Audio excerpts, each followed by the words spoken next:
আসসালামু আলাইকুম রহমতুল্লাহ। আজ 10ই সেপ্টেম্বর বৃহস্পতিবার 2020। ফেসবুক পেজের আমাদের স্কুলের ফেসবুক পেজের ফেসবুক লাইভে এসএসসি বায়োলজির ষষ্ঠ অধ্যায় জীবে পরিবহন নিয়ে ডিসকাস করার কথা। সো বরাবরের মতোই তোমরা যারা ইউটিউব অথবা ফেসবুক থেকে আজকের এই ক্লাসে আমার সাথে যুক্ত হচ্ছ বা হবা, তোমাদের প্রত্যেকের উপরে বরাবরের মতো যে প্রার্থনা করছি আল্লাহ তাআলার অশেষ রহমত এবং বরকত নাজিল হোক।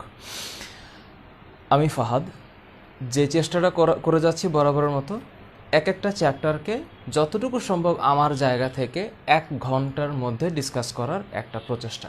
সেই ধারাবাহিকতায় তোমরা জানো যে আজকে ইউটিউবে এই ফেসবুক পেজে আসার আগে এই অধ্যায়ের উপরে আমার 3টা ভিডিও লেকচার। একটা হচ্ছে যে প্রথম দিকে যে অংশগুলো আছে উদ্ভিদের যে পরিবহন এইটা নিয়ে, এরপরে হচ্ছে মানুষের যেই পরিবহনের ক্ষেত্রে রক্তের উপাদান, এই জিনিসগুলো নিয়ে ভিডিও আপলোড করা হয়েছে এবং একটা স্পেসিফিক ভিডিও ছিল যেখানে হৃৎপিণ্ডের রক্ত সরবরাহ কিভাবে হয় সেটা ডিসকাস করা হয়েছে। সো এই মুহূর্তে এই জিনিসগুলো আমি তোমাদের সাথে যেটা শেয়ার করেছি অলরেডি, এখানে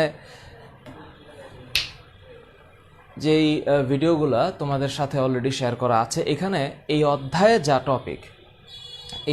যা টপিক এবং এই অধ্যায়ের যে এক্সপ্লানেশন সেটা অলরেডি তোমাদের সাথে আমি শেয়ার করেছি। সো তোমরা একটু আমাকে জানিও যে তোমাদের এই অধ্যায়ে কি কি ধরনের প্রবলেম তোমরা ফেস করেছো বা করো, বা আদৌ কোনো প্রবলেম ফেস করো কি না। বিকজ অ্যাপারেন্টলি যেটা মনে হয়, স্টুডেন্ট ফিজিক্সে এবং কেমিস্ট্রিতে যে পরিমাণ টেনশন করে বা যে পরিমাণ টাইম দেয়, তার চেয়ে বায়োলজির চিন্তাটা বা বায়োলজির টেনশনটা একটু কেন যেন কম করে। সো এই বিষয়টা কেন, এটা আমার কাছে ওভারঅল মনে হয়েছে। তবে অনেকের কাছে বায়োলজিটা খুবই মজার মনে হয়। সো আমি দেখতে পাচ্ছি অলমোস্ট, হ্যাঁ, প্রায় 1000 জনের মতন যুক্ত হয়েছে। আচ্ছা, তোমরা যারা আমাকে হ্যাপি বার্থডে বলছো, তোমাদের প্রত্যেকে থ্যাংক ইউ। আজকে আমার বার্থডে আছে এখনও, এবং জন্মদিন অন্যান্য দিনের মতোই একটা দিন। তবে প্রত্যেকটা দিনই আল্লাহ তাআলার কাছ থেকে একটা রহমত। সো যে কোনো দিনই ভালো হয়, যে কোনো দিনই শুভ হয় যদি সেই দিনটাতে কোনো একটা শুভ কাজ করা যায়।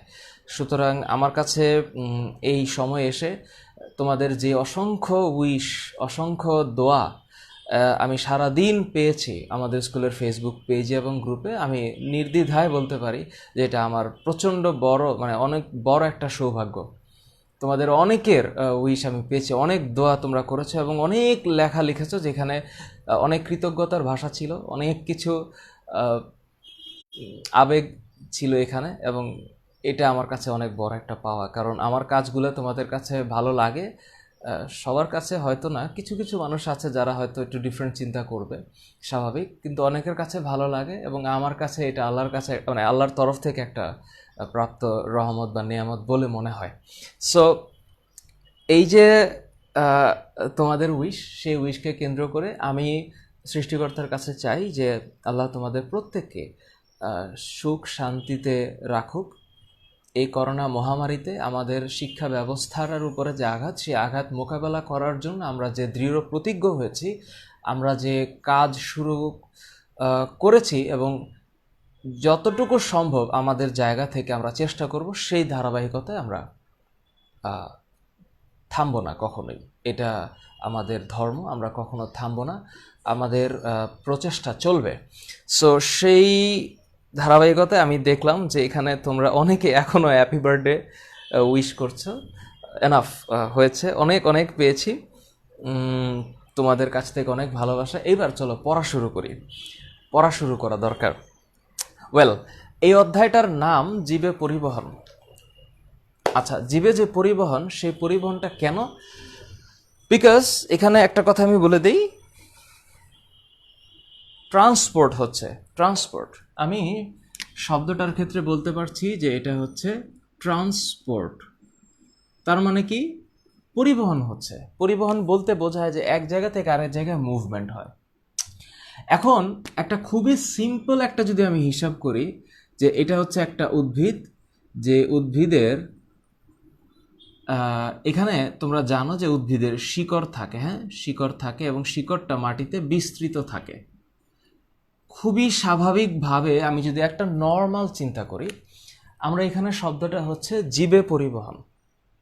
তার মানে এই জীব শব্দটার মধ্যে দুইটা জিনিসই আছে, একটা হচ্ছে প্রাণী আছে এবং উদ্ভিদ আছে। So animal kingdom and plant kingdom দুইটাই আছে। দ্য থিং ইজ, উদ্ভিদের বডিতে যেভাবে পরিবহন হয় প্রাণীর দেহে পরিবহনটা সেরকম হয় না, নেচারে ডিফারেন্ট আছে। কি ডিফারেন্টটা? আচ্ছা আমি একটু বলে নিই। এখানে আমি প্রায় দেখতে পাচ্ছি 1300 জন যুক্ত হয়েছে। আচ্ছা, তোমাদের প্রত্যেকের কাছে আমি আবারও অনুরোধ করছি যে তোমাদের সারাদিনের অসংখ্য উইশ আমি পেয়েছি। আমি সৃষ্টিকর্তার কাছে কৃতজ্ঞ, তোমাদের কাছে কৃতজ্ঞ। আমি দোয়া করি তোমরা এবং তোমাদের পরিবার যাতে অনেক শান্তিতে এই করোনা মহামারীর মধ্যেও ভালো থাকো। তো এখন আর উইশ করার দরকার নেই, এবার একটু পড়াশোনা করা দরকার। So stop commenting and then will start. And then এই চ্যাপ্টারের যা কিছু আছে আমি আমার এন্ড থেকে আজকের 1 ঘন্টায় একটু চেষ্টা করব ডেলিভারি দেওয়ার, এবং সেটা তোমাদের কাছে যদি গ্রহণযোগ্য হয় এবং বোধগম্য হয় তাহলে হবে এই ফেসবুক লাইভটার সাকসেসফুল, মানে সাকসেসফুল হবে আমি যদি ওভারঅল চিন্তা করি। So all the best, let's start. এখন এই যে উদ্ভিদ, তো আমরা কি জানি? আমরা জানি যে উদ্ভিদ, ওই যে 5 অধ্যায়ে পড়েছ না নিউট্রিশনে, যে উদ্ভিদের ম্যাক্রো আর মাইক্রো এলিমেন্ট দরকার, এটা 5ম অধ্যায়ের পড়া। ম্যাক্রো অ্যান্ড মাইক্রো এলিমেন্ট উদ্ভিদ মাটি থেকে গ্রহণ করে এবং বায়ুমণ্ডল থেকে গ্রহণ করে। আচ্ছা, এই ম্যাক্রো এবং মাইক্রোর মধ্যে কি মনে আছে তোমাদের? যে কার্বন এবং অক্সিজেন, এই দুইটা জিনিস উদ্ভিদ বায়ুমণ্ডল থেকে গ্রহণ করে। একটু খেয়াল করতে হবে, বায়ুমণ্ডল থেকে গ্রহণ করে। নাও থিঙ্ক সিম্পলি, এই দুইটা বাতাস থেকে গ্রহণ করে আর বাকি সব মাটি থেকে গ্রহণ করে। তার মানে এই যে এখানে মাটির ভিতরে যে এই গাছের শিকড়টা আছে, এইখান থেকে ওর বডিতে কোষ পর্যন্ত প্রয়োজনীয় জিনিসপত্র যাইতে হবে। সিম্পল। তার মানে এই মাটিতে আছে হচ্ছে পানি, আরেকটা আছে খনিজ লবণ। পানি আর খনিজ লবণ আছে তো। এখন এই পানি এই শিকড় থেকে উপরে যাবে এবং গাছের পাতায় পাতায় পৌঁছাবে, রাইট? এই যে পানিটা যে পৌঁছায়, এই যে ফ্লো, দ্যাট ইজ ডেফিনেটলি গ্র্যাভিটির এগেইনস্টে। তো এই যে গ্র্যাভিটির এগেইনস্টে পানির কণাগুলা গাছের পাতার এক একটা কোষকে কেন্দ্র করে এই যে উপরের দিকে উঠতেছে, হাও, কিভাবে হচ্ছে? এখন এইখানে যখন হচ্ছে চিন্তা করতে হবে, তাহলে এখানে ব্যাপন, অভিস্রবণ, ইমবাইবিশন, প্রস্বেদন, এই শব্দগুলা চলে আসবে। ব্যাপন, অভিস্রবণ, ইমবাইবিশন, প্রস্বেদন। So diffusion, imbibition, osmosis and transpiration, এই যে প্রসেসগুলা, এটা দিয়ে উদ্ভিদের বডিতে ট্রান্সপোর্ট হয়। অ্যান্ড দ্যাট ইজ ওয়াই এই চ্যাপ্টারের টপিক হচ্ছে এগুলা। এখন তোমরা এগুলো ডেফিনেটলি ছোটোবেলায় পড়ে আসছো, 100% ক্লাস 7-এর স্টুডেন্ট, ক্লাস 8-এর স্টুডেন্টের বিজ্ঞান বই এগুলো ছিল। This is very easy, comparatively easy. Now think one thing, মানে এটা তোমার কাছে সহজ মনে হইলেও আমি তোমাকে একটু বলি, ইন্টারমিডিয়েটে যখন উঠবা তখন ইন্টারের বায়োলজি বইটার মধ্যে একটা চ্যাপ্টার আছে উদ্ভিদ শারীরতত্ত্ব, প্ল্যান্ট ফিজিওলজি। ওই চ্যাপ্টারের প্রথম 5 থেকে 7 পৃষ্ঠায় ভয়াবহ রকমের জিনিসপত্র আছে। ভয় দেখাচ্ছি না, মানে ট্রুলি স্পিকিং, খনিজ লবণ, উদ্ভিদ লবণ কিভাবে শোষণ করে। ধরো তোমার মাটিতে পটাশিয়াম সালফেট আছে, K2SO4, পটাশিয়াম সালফেট সে গ্রহণ করবে, উদ্ভিদ গ্রহণ করবে। তাহলে পটাশিয়াম সালফেট কিন্তু কিভাবে ভাঙে? পটাশিয়াম প্লাস এবং সালফেট মাইনাস। এই যে আয়ন দুইটা, এটা যে উদ্ভিদের বডিতে কিভাবে রিসিভ হয়, এই রিসিভ হওয়ার জন্য একাধিক বিজ্ঞানী একাধিক ধরনের মতবাদ দিয়েছেন, এবং খুব সিম্পলি এখানে দুইটা পরিশোষণ আলোচনা করা হয়েছে, একটা হচ্ছে সক্রিয় পরিশোষণ বা অ্যাক্টিভ অ্যাবজর্পশন, আর একটা হচ্ছে নিষ্ক্রিয় পরিশোষণ বা প্যাসিভ অ্যাবজর্পশন। তাহলে সক্রিয় পরিশোষণ হচ্ছে যে প্রক্রিয়ায় বা যে পরিশোষণ প্রক্রিয়া উদ্ভিদের বিপাকীয় শক্তি লাগে না, লাগে মানে প্রয়োজন হয়, আর নিষ্ক্রিয় পরিশোষণ হচ্ছে যেখানে বিপাকীয় শক্তিটা প্রয়োজন হবে না।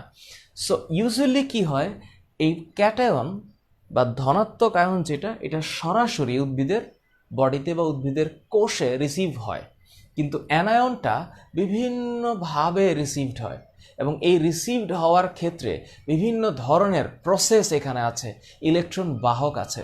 এই জন্য এরা সক্রিয় পদ্ধতিতে বা অ্যাক্টিভ অ্যাবজর্পশনের মাধ্যমে শোষিত হয়।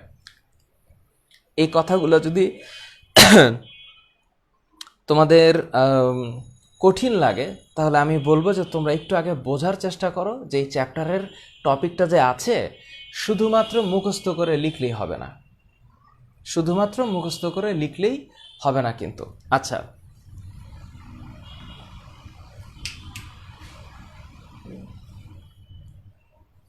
এখন প্রশ্ন হচ্ছে যে যদি আমি তোমাদেরকে একটু ক্লিয়ারলি বা সিম্পলি কিছু বলি, যে বইয়ের মধ্যে যে প্রথমে এই চ্যাপ্টারটা তোমাদের কাছে যদি বই থেকে থাকে তাহলে একটু বইটা ওপেন করতে পারো আমার সাথে।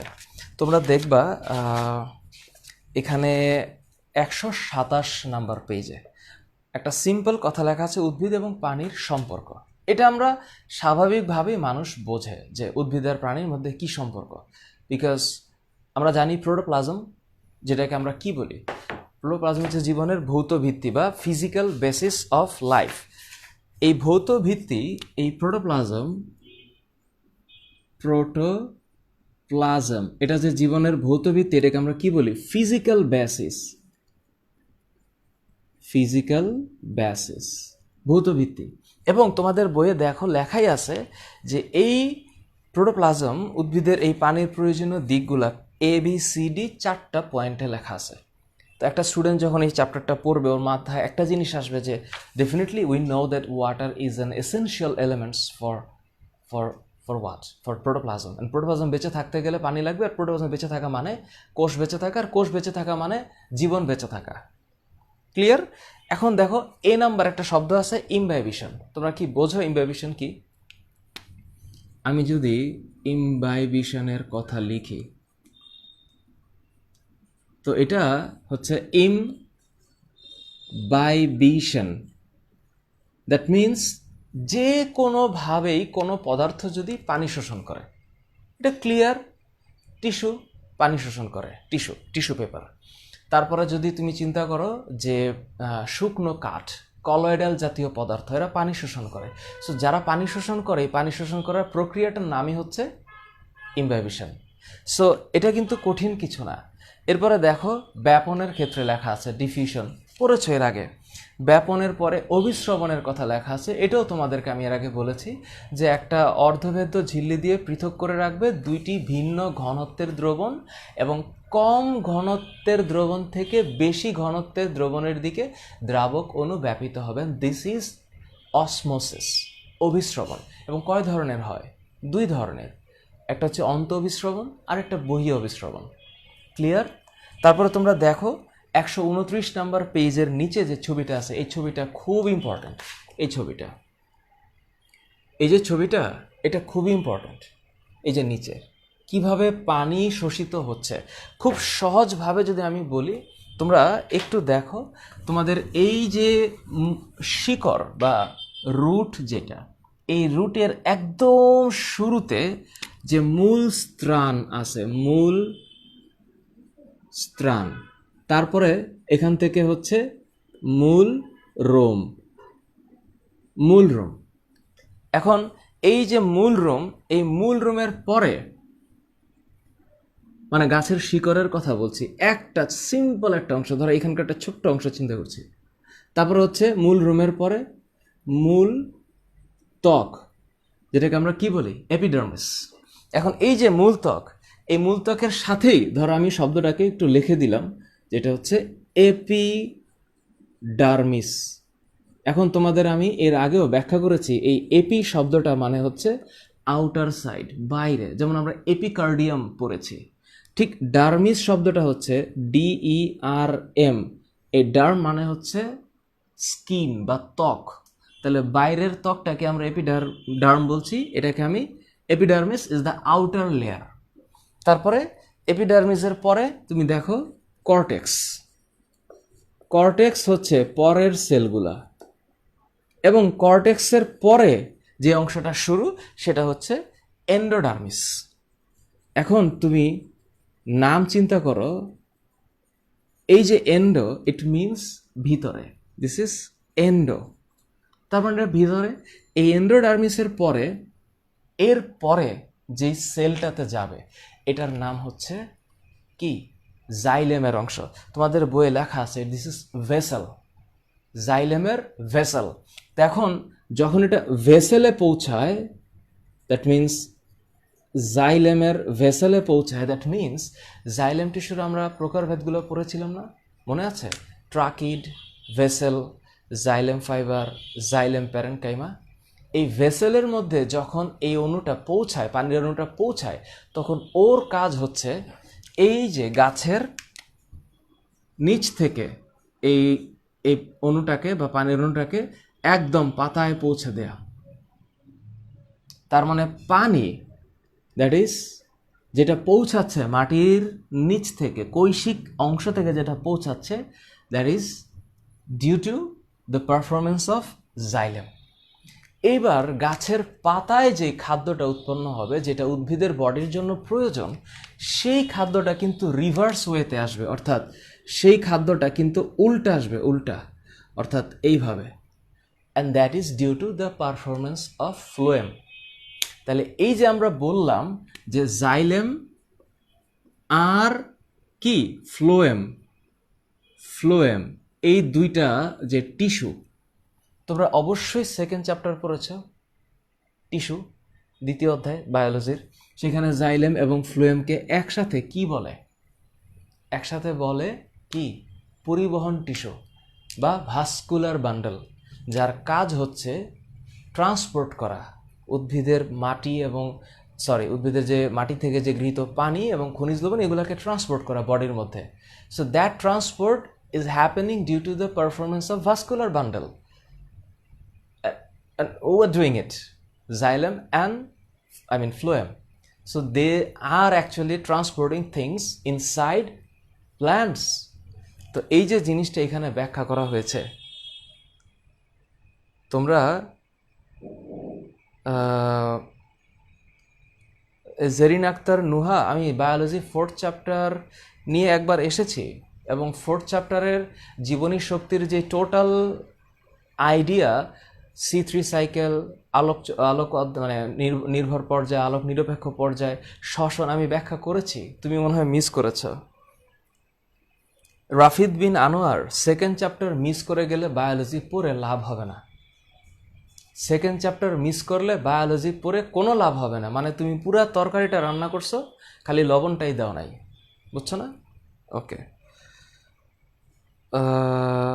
তোমরা দয়া করে প্লিজ, তোমরা দয়া করে কেউ কোনো ধরনের এই মুহূর্তে উইশ করার দরকার নাই। হ্যাঁ, তোমাদের উইশ বলতে তোমরা আমার জন্য নামাজ পড়ে দোয়া করো, তাতেই হবে। এই উইশ দিয়ে কি হবে? হ্যাপি বার্থডে হইল বলা, কি হইল ওই পাশের মানুষটা?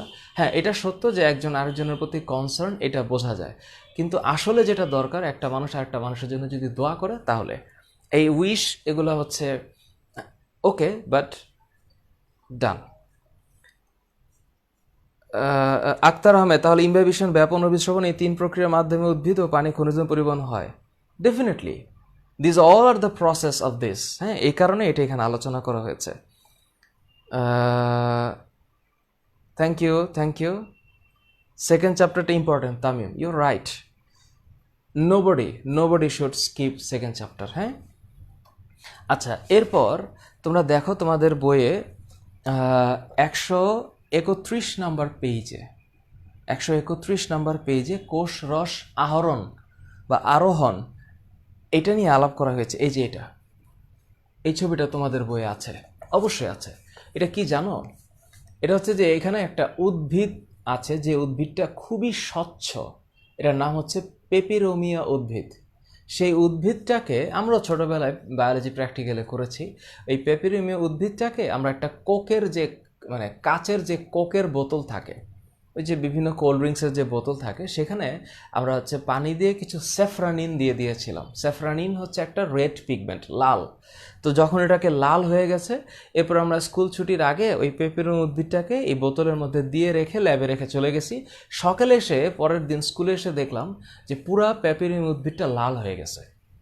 এটা একটা সিম্পল এক্সপেরিমেন্ট যে তাহলে কী হয়েছে, পানি কী হয়েছে, গাছের বডিতে গেছে, which was visible from outside, and that is done because peperomia উদ্ভিদটা দেখতে খুব মানে স্বচ্ছ, মানে কচুরিপানার ওই যে অংশটা মানে এর রিলেটিভলি স্ট্রং যে পার্টটা সেটার মতন, কচুরিপানার মতন।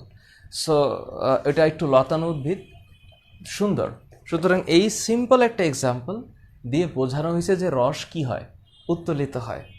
ঠিক আছে, এই যে থ্যাংক ইউ, তোমরা যে এই যে 1500 জন আজকে যুক্ত হয়েছ, এই 1500 জন একটু প্রতিজ্ঞা করো যে আজকের পরে বা তুমি আজকের এই লাইভ সেশনের পরে তুমি আরেকটু পড়ার ভালো মতো পড়ে এই চ্যাপ্টারটা, চ্যাপ্টার 6, এটার উপরে কোনো প্রবলেম যাতে না থাকে। ওকে, তোমাদের বইয়ের মধ্যে প্রচ্ছেদন নিয়ে কথা বলা হয়েছে।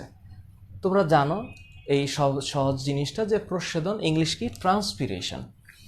এটা মুছে দিলাম, তোমরা কিন্তু ডেফিনেটলি এটা মনে রাখবা, এটা কিন্তু মিস করো না। হ্যাঁ, কোত্থেকে কিভাবে উদ্ভিদের দেহে যাচ্ছে অলওয়েজ মনে রাখবা যে মূল ত্বকের পরে এপিডার্মিস, এপিডার্মিসের পরে কর্টেক্স, তারপরে এন্ডোডার্মিস। সুতরাং এপি, কর্টেক্স, এন্ডো, এটা হচ্ছে বাহির থেকে ভিতরের দিকে, এটা মিস করো না। এটা এন্ডোডার্মিস শব্দটা শুনতে গেলে কেমন মনে হবে, যেমন আমরা বলি না যে এটা হচ্ছে আমাদের হাত, তো হাতের এটা হচ্ছে আমরা তালু বলি, তালু। তো এটাকে আমরা আঙ্গুল বলি, এটাকে আমরা নখ বলি, এটাকে আমরা কর বলি। সো আমরা যখন বলি এই একটা জিনিসের মধ্যে এতগুলো নাম না, ঠিক একইভাবে এই জায়গার মধ্যে একটু নামকরণ করা হয়েছে। যেটা বাইরের স্তর সেটার নাম এপিডার্মিস, যেটা একটু ভিতরে সেটা কর্টেক্স, তারপরে এন্ডো, এবং এরপরে vessel. So the main target is to reach till vessel. ভেসেলে যাওয়া মানে ও হচ্ছে পুরো বডিতে ছড়ায় দিবে। কারণ ভেসেল কি করে, ভেসেলের কাজ কি, মানে জাইলেম টিস্যুর কাজ কি? জাইলেম টিস্যুর কাজই হচ্ছে উদ্ভিদের এই পরিবহনগুলো করা। এটা শুধু জাইলেম না, জাইলেম এবং ফ্লুয়েম উভয় টিস্যুর কাজ। তো তোমরা একটু মনে রাখবা উদ্ভিদের যে এই চ্যাপ্টারে মানে বইয়ের যে সেকেন্ড চ্যাপ্টারটা আছে, যেটাকে টিস্যু বলা হচ্ছে চ্যাপ্টারটা, এই চ্যাপ্টারটা স্কিপ করো না। তোমরা জানো টিস্যু মানে কি? টিস্যু মানে হচ্ছে যে অনেকগুলা কোষ একসাথে হয়ে একটা কি করবে, একটা নির্দিষ্ট কাজ করবে, এবং এই কোষগুচ্ছকে টিস্যু বলে। তো উদ্ভিদের ক্ষেত্রে মনে আছে ভাজক টিস্যু, স্থায়ী টিস্যু। স্থায়ী টিস্যুর ভাগ ছিল 3টা, সরল, জটিল, ক্ষরণকারী। সরল টিস্যুর ভাগ ছিল 3টা, প্যারেনকাইমা, কোলেনকাইমা, স্ক্লেরেনকাইমা। জটিল টিস্যুর ভাগ ছিল 2টা, জাইলেম আর ফ্লোয়েম। জাইলেমের ভাগ ছিল 4টা, 4 ধরনের tissue, tracheid, vessel, xylem fibre, xylem parenchyma. আর ফ্লোয়েমের ভাগ ছিল 4টা, সিভনল, সঙ্গীকোষ, ফ্লোয়েম ফাইবার, ফ্লোয়েম প্যারেনকাইমা। সহজ, এগুলো একটু মনে রাখতে হবে, ভয় পাওয়ার কিছু নেই। এবার যদি আমি বলি ট্রান্সপিরেশন বা কি, তোমরা বলছো এটাকে প্রস্বেদন। এখন এই যে প্রস্বেদন, এই শব্দটার একটু গুরুত্ব আছে এখানে। এটাকে আমরা ট্রান্সপিরেশন বলছি কেন? ওকে, তোমাদের মধ্যে এমন কেউ থাকার কথা না যে এটা তোমাদের কঠিন লাগে। আই হোপ এটা তোমাদের ইজি লাগার কথা। ট্রান্সপিরেশন মানে কি, উদ্ভিদ যে পানিটা নিয়েছে, এই পানিটা যে ওর পুরোটা কাজে লাগবে, ইটস নট দ্যাট। পানিটা পুরোটা কাজে লাগবে না, ওর কিছু পানি যেটা প্রয়োজন নাই সেই পানিটা সে বের করে দিবে, এই তো বিষয়টা। তো এই পানি বের করে দেওয়াটাই তো প্রসাধন। এখন সে কিভাবে দেয়? সে 3টা উপায়ে দেয়, 3টা উপায়। সে পত্র, রন্ধ্র দিয়ে দিতে পারে, যেটাকে আমরা কি বলি, স্টোমাটা বলি। স্টোমাটা খুব খেয়াল করতে হবে, পত্র রন্ধ্র দিয়ে পানিটা ছাড়ে সে, এবং মোস্ট ইম্পর্টেন্টলি অলমোস্ট 95% কেস বা 95% প্রসাধন এটা দিয়ে হয়। আরেকটা কি, কিউটিকুলার। তো এখন নামটা দেখেই তো বোঝা যাচ্ছে যে এটা কিউটিক্যাল বা হচ্ছে স্কিন, স্কিন কিউটিন যুক্ত আবরণ। তো এই যে কিউটিকুলার যে আবরণটা, সেটা দিয়েই যে প্রসাধনটা হয় সেটা কিউটিকুলার প্রসাধন, এটা 2 to 3% ক্ষেত্রে হয়ে থাকে। আরেকটা কি, লেন্টিসেল। তাহলে সেই লেন্টিসেল দিয়ে যে প্রসাধন, এটার নাম হচ্ছে লেন্টিকুলার প্রসাধন। তো বইয়ের মধ্যে লেখা আছে। তো তোমরা ক্লাস 9 বা 10 পড়ো, তোমরা ক্লাস 9 বা 10 পড়ো মানে কি, তোমাদের বয়স অ্যাটলিস্ট 14 থেকে 16-র মধ্যে, আমি অ্যাভারেজ বলছি। তো 14 বছরের একটা স্টুডেন্টের ব্রেন, সে ছেলে হোক মেয়ে হোক, অ্যাটলিস্ট কিছুটা ম্যাচুরিটি লেভেল তো আছে। সুতরাং বইটার মধ্যে যা আছে এটা পড়ে সে বুঝবে না এমন কোনো হইতে পারে না। অ্যান্ড মোস্ট ইম্পর্টেন্টলি, যে এই চ্যাপ্টারটা পড়ছে দ্যাট মিনস সে কিন্তু ক্লাস 8 পাস করে আসছে। সুতরাং যে স্টুডেন্ট 8 পাস করে 7-8-এর বইটা পড়ে 9-10-এর বইটা পড়বে, তার মাথায় ডেফিনেটলি কিছু না কিছু আছে। সো এটার উপরে বেস করে সেটা বুঝবে, দ্যাট ইজ এক্সপেক্টেড।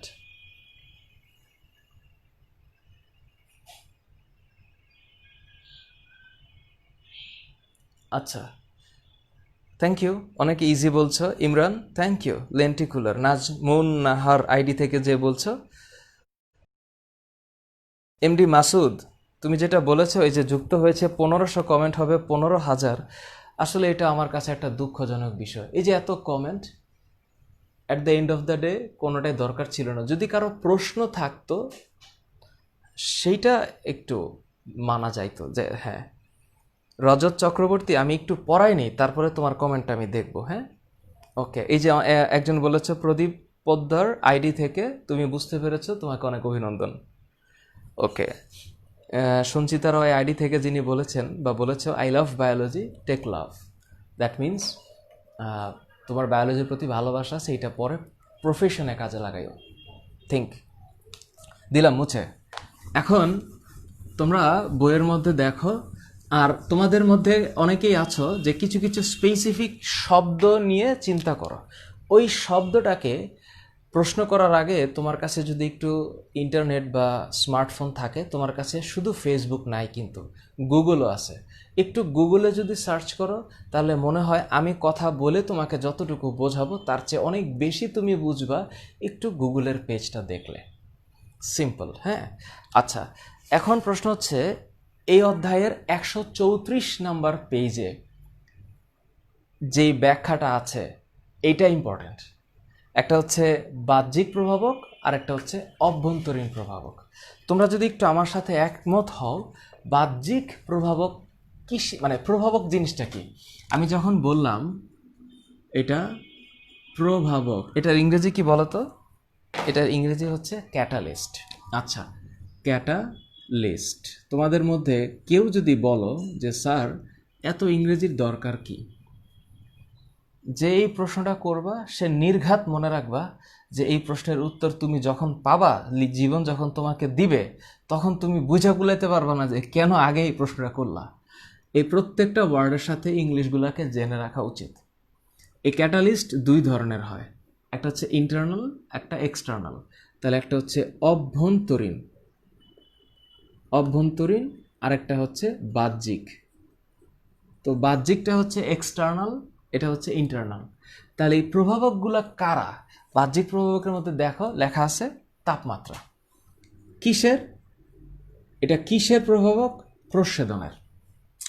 এখন তাপমাত্রার সাথে প্রস্বেদনের যে সম্পর্ক, এখানে সিম্পলি মনে রাখতে হবে যে তাপমাত্রা বৃদ্ধি পেলে বায়ুমণ্ডলের জলীয় বাষ্প ধারণ ক্ষমতা বৃদ্ধি পায়। এখন সহজ হিসাব, যদি তাপমাত্রা বাড়ে তাহলে জলীয় বাষ্পের ধারণ ক্ষমতা বাড়ে কিসের? পরিবেশের। তখন প্রস্বেদনের হারও বাড়ে। এই কারণে তাপমাত্রার সাথে প্রস্বেদনের হারের সম্পর্কটা সমানুপাতিক। মনে থাকবে? মনে থাকবে? Thank you. ক্যাটালিস্ট। আহ, আর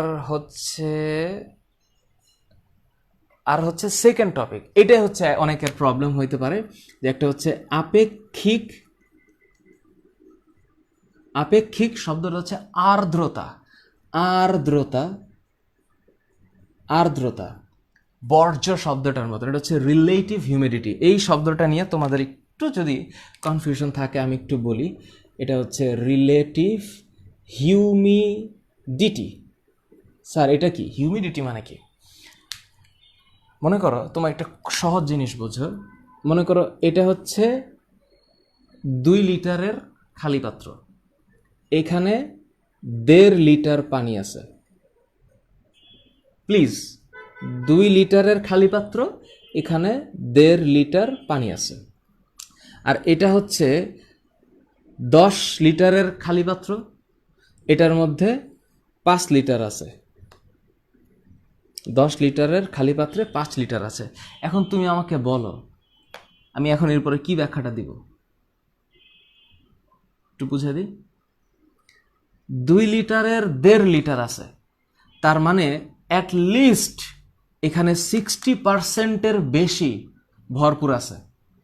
মানে অ্যাট লিস্ট 60%-এর বেশি, মানে 60 বলতে কি 75%, 75% ভরপুর। তার মানে অনলি 25%, ধরো আমি যদি অ্যাভারেজ হিসাব করি, খালি আছে। কিন্তু এখানে তুমি চিন্তা করো 10 লিটারের 5 লিটার আছে, তার মানে 50% খালি এখনো আছে। তার মানে হইল এই গ্লাসের আয়তন অনুসারে মাত্র 1.5 লিটার পানি আছে, কিন্তু 1.5 লিটারের জায়গায় এই যে 5 লিটার এখানে বেশি। এইখানে এই পাত্রে যে পরিমাণ পানি আছে তার চেয়ে এই পাত্রের পানি পরিমাণ বেশি থাকা সত্ত্বেও খালির পরিমাণ বেশি, কারণ জায়গা বড়। এই কারণে এখানের আপেক্ষিক যে খালি জায়গাটা সেটা বেশি। ঠিক সিম্পলি তুমি এটাকে আর্দ্রতার সাথে তুলনা করো। কোনো একটা এলাকায় যে পরিমাণ জলীয় বাষ্প থাকতে পারে তার চেয়ে যদি জলীয় বাষ্প কম থাকে তাহলে সেই এলাকার আর্দ্রতা বেশি। এখানে এই যে তোমরা দেখো, এখানে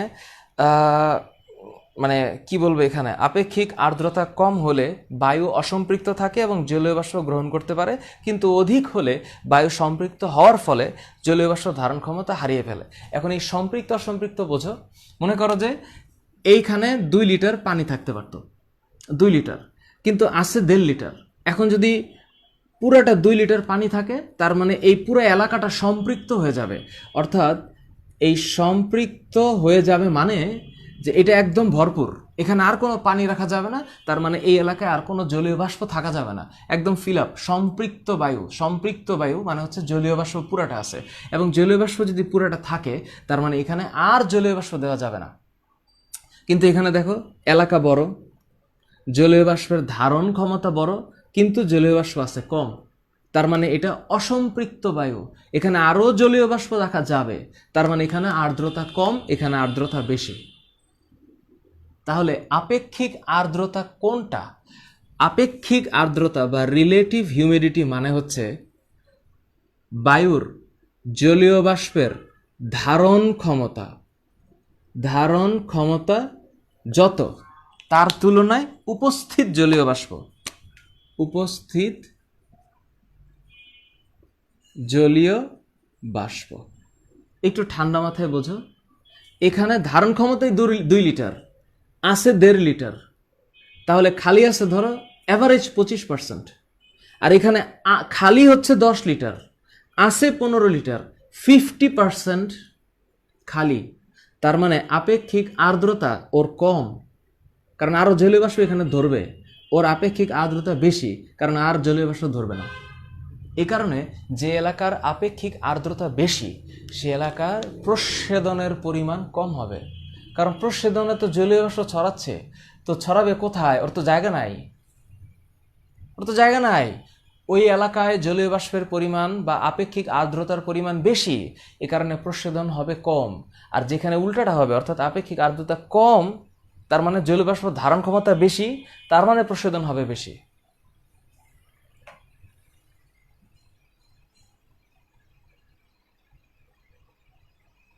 স্যার থ্যাংক ইউ, এর আগে কখনো বুঝিনি এই বিষয়টা। থ্যাংক ইউ, বুঝতে পারছো? এই যে অ্যাপাথি শ্রেয়া, থ্যাংক ইউ। আচ্ছা, এবার তোমরা একটু ঠান্ডা মাথায় প্লিজ একটু ভাবো, মানে তোমাদের কি মনে হয় যে লেখাপড়াটা কঠিন? কঠিন না তো। কঠিন কখন হবে? মানে তোমাদের আমি যে লেভেলটাতে কাজ করি, মানে এসএসসি এবং এইচএসসি লেভেলে পুরা জিনিসটা হচ্ছে মজা করে পড়া যায়, বোঝা যায়।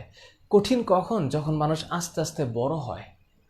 মানুষ যত জ্ঞানী হয়, মানুষ তত তার মূর্খতা আবিষ্কার করতে শেখে। মানুষ যত জানতে থাকে, তত সে জানতে থাকে যে সে কত কম জানতো। এই কারণে মানুষ যত জ্ঞানীর পর্যায়ে যাইতে থাকবে, যত উপরে উঠতে থাকবে, সে তত নিজের মূর্খতা আবিষ্কার করতে থাকবে। মানে ক্লিয়ার? এ কারণে মানে আমি হয়তো একটু ভারী কথা বলে ফেললাম, sorry for that, but truth is, মানে যত লেখাপড়ার পরিমাণটা বাড়ে, মানুষ একটা সূক্ষ্ম পর্যায়ে যেতে থাকে। মনে করো যে জীবনটা শুরু হওয়ার আগে লেখাপড়াটা কেমন থাকে?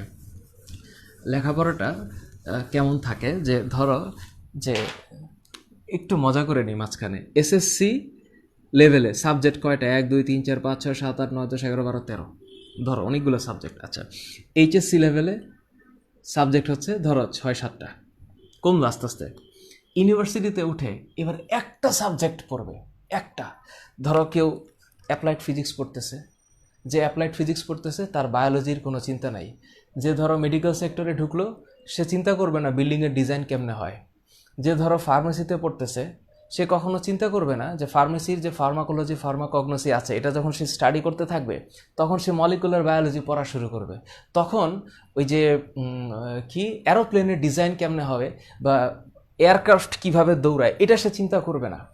তো যখন সে ফার্মেসি থেকে পড়ে বা অ্যাপ্লাইড ফিজিক্স পড়ে বা অ্যাপ্লাইড বায়োলজি পড়ে বা অ্যাপ্লাইড কেমিস্ট্রি পড়ে আরেকটু লেভেলে যায়, এবার পিএইচডিতে এসে এবার সে একটা জিনিস নিয়ে চিন্তা করতে থাকবে যে এইটা কিভাবে হবে।